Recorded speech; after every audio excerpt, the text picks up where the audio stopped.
Assalamualaikum warahmatullahi wabarakatuh. Selamat pagi. Bagaimana kabar tak semua? Semoga tetap sehat dan masih semangat ya. Oke, baik. Sebelum kita memulai pembelajaran, mari kita membaca doa sebelum belajar. Berdoa dimulai. Selesai. Ya, semoga kita hari ini bisa memperoleh ilmu yang bermanfaat. Amin ya rabbal alamin. Baik, sebelum Ibu memulai pembelajaran, Ibu hanya mengingatkan kalian semua silakan mengisi daftar hadir online yang sudah disediakan di Google Classroom ya. Caranya seperti yang tertulis ya, klik daftar hadir online lalu pilih kata atau hadir jika kalian mengikuti pembelajaran untuk pertemuan ke-6 ya. Kalau sudah selesai, mari kita simak video selanjutnya. Nah, untuk pertemuan ke-6 ini kita sudah memasuki pembahasan baru yaitu bab 2, menumbuhkan kesadaran terhadap Undang-Undang Dasar Negara Republik Indonesia tahun 1945. Nah, kalian perlu tahu apa tujuan yang harus kita capai ya. Nah, tujuan yang harus kita capai, yang akan kita capai dalam pertemuan ini, yang pertama adalah menjelaskan makna Undang-Undang Dasar 1945. Yang kedua, mendeskripsikan undang-undang yang pernah berlaku di Indonesia. Yang ketiga, membandingkan Undang-Undang Dasar 1945 sebelum dan sesudah amandemen. Ya. Nah, sebelum Ibu menjelaskan apa makna Undang-Undang Dasar 1945 ya, kalian tentu masih ingat dong hasil sidang PPKI pada tanggal 18 Agustus 1945 ya. Sebagaimana yang telah kita pelajari sebelumnya, PPKI melaksanakan sidang pada tanggal 18 Agustus 1945 yang menghasilkan keputusan, salah satunya adalah menetapkan Undang-Undang Dasar 1945 ya. Nah, salah satu keputusan sidang PPKI adalah mengesahkan Undang-Undang Dasar 1945. Lalu, apa yang dimaksud dengan Undang-Undang Dasar 1945? Ada yang tahu? Nah, para ahli menyebut Undang-Undang Dasar dengan istilah konstitusi. Nah, jadi kata lain dari Undang-Undang Dasar itu adalah konstitusi. Itu menurut para ahli ya. Jadi konstitusi ini berasal dari bahasa Inggris yaitu constitution ya, yang artinya undang-undang dasar atau hukum dasar. Ya. Nah, jadi konstitusi ini terbagi menjadi dua macam kata ya, yaitu konstitusi tertulis dan konstitusi tidak tertulis. Konstitusi tertulis adalah aturan-aturan pokok dasar negara, bangunan negara, dan tata negara yang mengatur perkehidupan satu bangsa di dalam persekutuan hukum negara. Ya. Sedangkan konstitusi tidak tertulis disebut juga dengan kata lain, namanya adalah konvensi, yaitu kebiasaan ketatanegaraan yang sering timbul dalam sebuah negara. Yang mana contoh konvensi?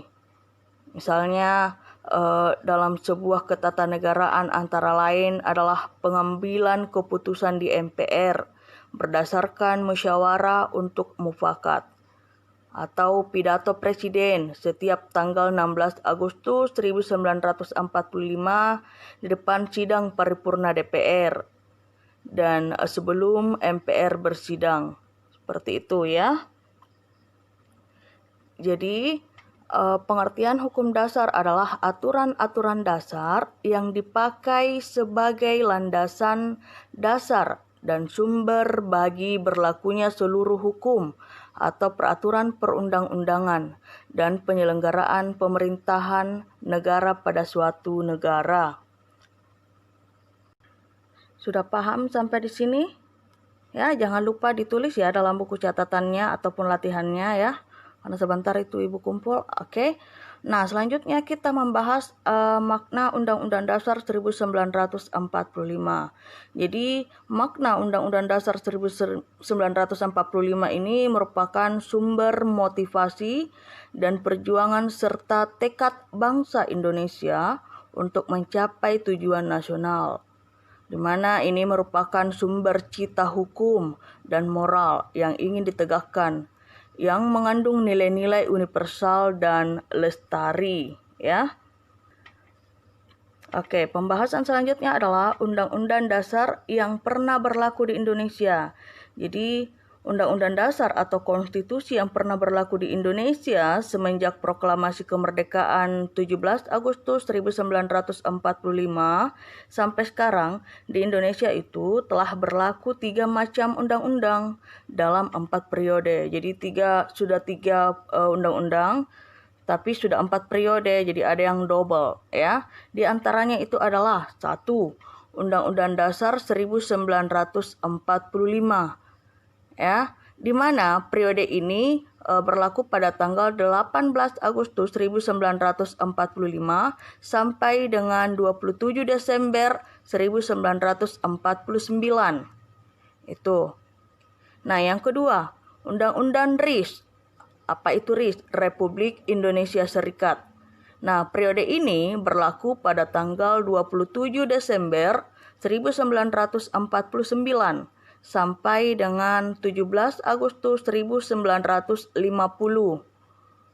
Itu, jadi dia hanya berlaku 1 tahun. Nah, yang ketiga, Undang-Undang Dasar Sementara 1950. Nah, pada periode ini dia berlaku mulai pada tanggal 17 Agustus 1950 sampai dengan 5 Juli 1959. Berlaku Undang-Undang Dasar Sementara, disingkat menjadi UUDS ya.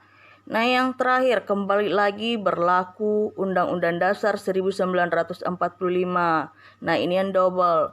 Nah, dia berlaku kembali mulai pada tanggal 5 Juli 1959 sampai dengan sekarang. Dipakai Undang-Undang Dasar 1945. Jadi paham sampai di sini? Jadi kalian itu sudah harus tahu bahwa amandemen Undang-Undang Dasar itu sudah melalui 4 periode, tapi sudah baru 3 macam undang-undang, cuman 4 periode ya. Paham sampai di sini?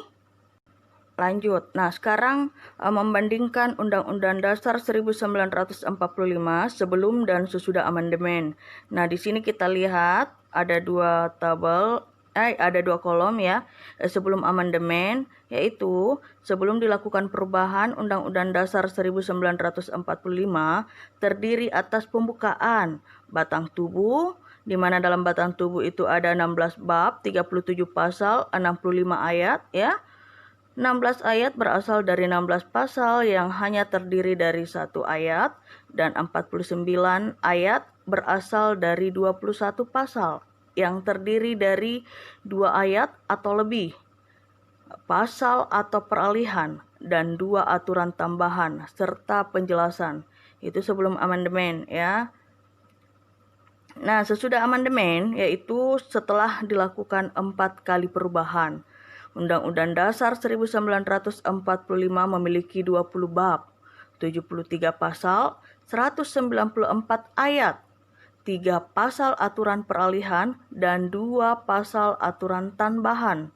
Itu adalah membandingkan Undang-Undang Dasar 1945 sebelum dan sesudah amandemen.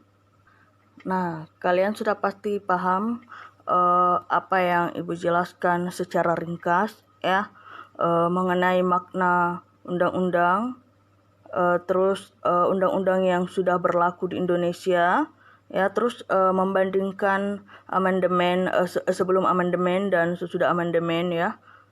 Nah, karena kalian sudah menyimak dan menulis penjelasan materi yang pada buku kalian, buku catatan atau latihan kalian, silakan menjawab pertanyaan yang Ibu akan bacakan ya pada video ini. Ya, jawab pertanyaan itu di bawah materi atau catatan kalian ya. Jadi cukup satu kali sebentar kalian mengupload fotonya. Jadi catatannya yang kalian catat dari penjelasannya Ibu, terus di bawah catatan tak itu ada jawaban dari pertanyaan yang Ibu bacakan sekarang ya. Pertanyaannya adalah tugasnya adalah jelaskan mengapa Undang-Undang Dasar 1945 disebut hukum tertulis dan hukum dasar. Itu saja ya. Itu saja soalnya, itu saja tugasnya ya. Tapi jangan lupa yang Ibu tadi jelaskan, ingat tulis dalam buku tak ya.